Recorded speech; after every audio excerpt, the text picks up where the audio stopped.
আমাদের সরকার আসার আগে বাংলার কি অবস্থা ছিল, মেলা খেলা সবই প্রায় উঠে যাচ্ছে। তাই মুখ্যমন্ত্রী এই মেলা খেলার মাধ্যমে গ্রামীণ বাংলা অর্থনীতিটাকে জাগিয়ে রাখার চেষ্টা করছে। যে মানুষের হাতে টাকা থাকলে তবে তো মেলা হবে, মানুষের হাতে টাকা না থাকলে এই যে মেলায় যারা দোকান করে তাদের জিনিস বিক্রি হবে না। তাই উনি নানাভাবে নানা অর্থনীতিবিদদের সঙ্গে আলোচনা করে আজকে কন্যাশ্রী থেকে শুরু করে একের পর এক প্রকল্প এবং সর্বশেষ লক্ষ্মী ভান্ডারের মাধ্যমে গ্রামীণ মানুষের হাতে উনি নগদ টাকার যোগানটা দিয়ে যাচ্ছে। এই নগদ টাকাটা ঘরে তো কেউ রাখবে না, সেই টাকাটাই মার্কেটে আসবে, মেলাতে আসবে এবং তার মাধ্যমে এই ছোট ছোট যারা দোকানদার তারা করে কর্মে পরিবার নিয়ে বেঁচে থাকে। তাই কেন্দ্রীয় সরকার 100 দিনের টাকা বন্ধ করা সত্ত্বেও এবং যারা কাজ করেছে টাকা না পাওয়া সত্ত্বেও আজকে মাননীয় মুখ্যমন্ত্রী 21শে ফেব্রুয়ারি থেকে সেই টাকাগুলো তাদের যারা কাজ করে টাকা পাননি তাদের অ্যাকাউন্টে 21শে ফেব্রুয়ারি থেকে ঢুকে যাবে। তাহলে এইভাবে উনি চিন্তা ভাবনা করেছেন। তাই অনেক রাজনৈতিক দল বিদ্রুপ করে যে মামাটি মানুষ সরকার, এরা কোনো কাজ করে না, শুধু খেলা মেলা নিয়ে থাকে। কিন্তু আজকে আমাদের সৌভাগ্য যে বাংলার মুখ্যমন্ত্রী যেভাবে খেলা এবং মেলা বা ক্লাব, গ্রামীণ ক্লাবগুলোকে মজবুত করেছে যে তারা কি করবে, খেলা নিয়ে থাকবে সব ঠিকই।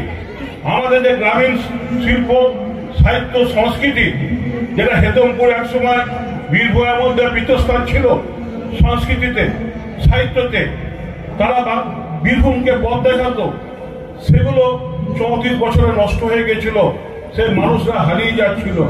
তাই সেই সাহিত্য সংস্কৃতি গ্রামীণ কালচার কে আজ বাঁচিয়ে রাখার চেষ্টা মাননীয় মুখ্যমন্ত্রী মমতা ব্যানার্জি করছেন। সেই মলয় মুখোপাধ্যায়ের কথা। নমস্কার। स्वधा त्वं हि बटत्कारशरात्मिका शूधातमक्षरे दीप्ते अर्धमात्रिकस्मिता यानुचर्य विशेषतः तमत्सन्ते च सर्वदेवता। মা, আমাদেরকে অন্ধকার থেকে আলোয় নিয়ে চলো, আমাদেরকে মৃত্যু থেকে। জীবন কিন্তু একদিনও থেমে থাকে না, ঘড়ির কাঁটা যেমন থেমে থাকে না তেমনি জীবনও একদিন আছে মৃত্যু। এরই মধ্যে জীবন এগিয়ে চলে, সংসার এগিয়ে চলে, সমাজ এগিয়ে চলে। মধ্যে দিয়ে সমস্ত পরিবার নিয়ে তারা এই মেলাটিকে উপভোগ করেন। এই জন্য মুখ্যমন্ত্রী সমস্ত মেলা খেলা এগুলোকে এগিয়ে নিয়ে যাওয়ার চেষ্টা করছেন। হেতমপুরের মেলা একটি ঐতিহাসিক মেলা।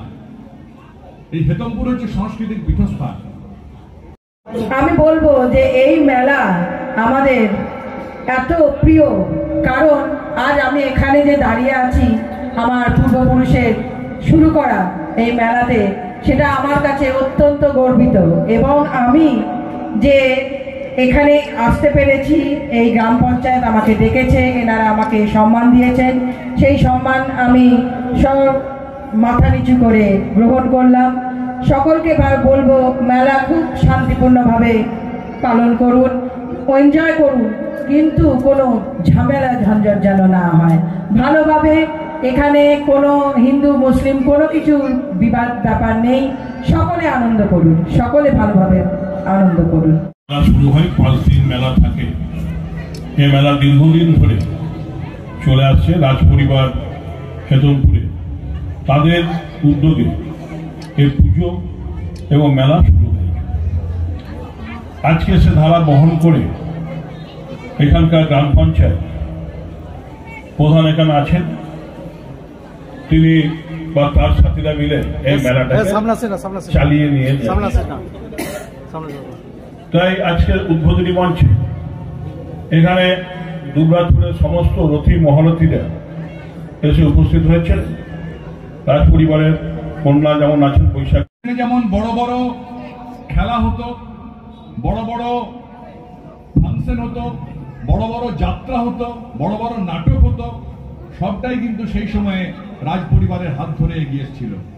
আজকে যুগের পরিবর্তনে সেখানে সরকার এসছে, রাজ্য সরকারের তরফ থেকে সেই সমস্ত ঐতিহ্য এখনো পর্যন্ত বহন করে নিয়ে যাওয়ার চেষ্টা হচ্ছে। আপনাদের সহযোগিতা, আপনাদের পরামর্শ আমাদের আগামী দিনে চলার পথে হয়ে থাকুক। নমস্কার। বিপ্রচরণ চক্রবর্তী নীল সরস্বতী, তখন নীল সরস্বতী হতো, পরবর্তী এখন যেখানে কলেজ সেটাই ছিল সরস্বতী। হেতমপুর কৃষ্ণচন্দ্র কলেজ, তার শ্বশুর মশাইয়ের নামে পদ্মসুন্দরী দেবী কৃষ্ণচন্দ্র। সুভাষবাবু বলছিলেন একটা ঐতিহ্যমণ্ডিত ঐতিহাসিক গ্রাম, যে ওসমান আমিনার কথা, একটা প্রেমের মর্মস্পর্শী কাহিনীর কথা, যে ওসমান ভালো ছিল আমিনার প্রতি, যিনি চেয়েছিলেন আমিনাকে বিবাহ করতে, তিনি কিন্তু অনেক খুঁজতে খুঁজতে একদিন হাজির হয় এদের কাছে, অর্থাৎ ভাস্কর পণ্ডিতের কাছে। সেইগুলিতে তিনি নিহত হন এবং তাকে হাফেজ